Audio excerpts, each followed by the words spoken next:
इतिहास में कुछ दौर ऐसे होते हैं जो सिर्फ समय नहीं होते, बल्कि इंसानियत का इम्तिहान होते हैं।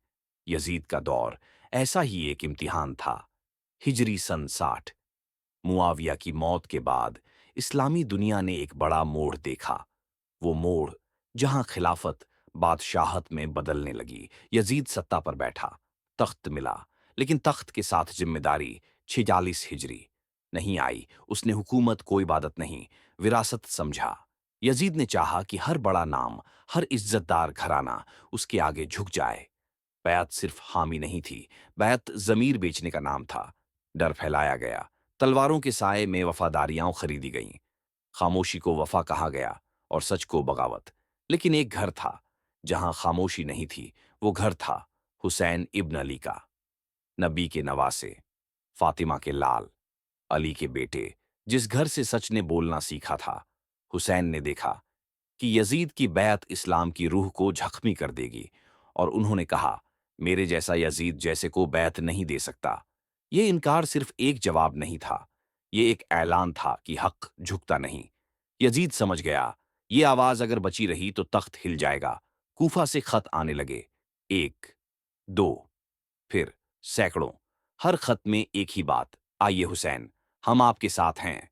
हुसैन ने जल्दबाजी नहीं की, उन्होंने हालात को समझा और मुस्लिम बिन अकील को कूफा भेजा। शुरू में कूफा ने वफा दिखाई, लेकिन यजीद की हुकूमत ने डर का खेल खेला।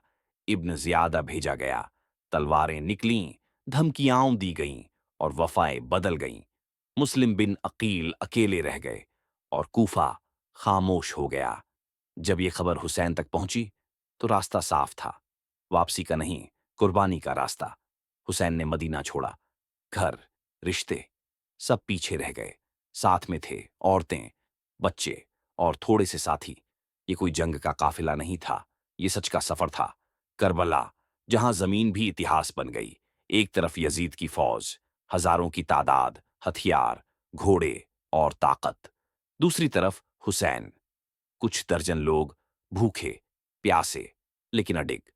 पानी बंद कर दिया गया, बच्चों की प्यास रेत में दफन कर दी गई, और यजीद की हुकूमत खामोश रही। आशूरा की रात आई, हुसैन ने चिराग बुझा दिए और कहा, जो जाना चाहता है जा सकता है। लेकिन कोई नहीं गया। ये लोग जंग के लिए नहीं, हक के लिए आए थे। सुबह हुई, इतिहास ने सांस रोक ली। एक एक करके हुसैन के साथी शहीद होते गए। भाई, भतीजे, बेटे, हर शहादत यजीद के द्वार पर एक सवाल छोड़ती गई, और आखिर में हुसैन अकेले रह गए, जख्मी, प्यासे, लेकिन झुके नहीं। हुसैन शहीद हुए, लेकिन यजीद कभी विजेता नहीं बन सका। करबला के बाद तख्त बचा रहा, लेकिन इज्जत हमेशा के लिए चली गई। यजीद इतिहास में जिंदा रहा, लेकिन सिर्फ एक निशानी बनकर, जुल्म की निशानी।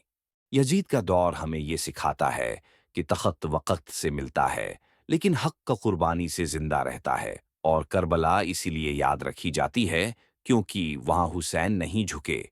अगर आपको ऐसी और इस्लामिक डॉक्यूमेंट्री वीडियो देखना पसंद है, तो हमारे चैनल को लाइक करें और ऐसी सच्ची कहानियों के लिए सब्सक्राइब जरूर करें।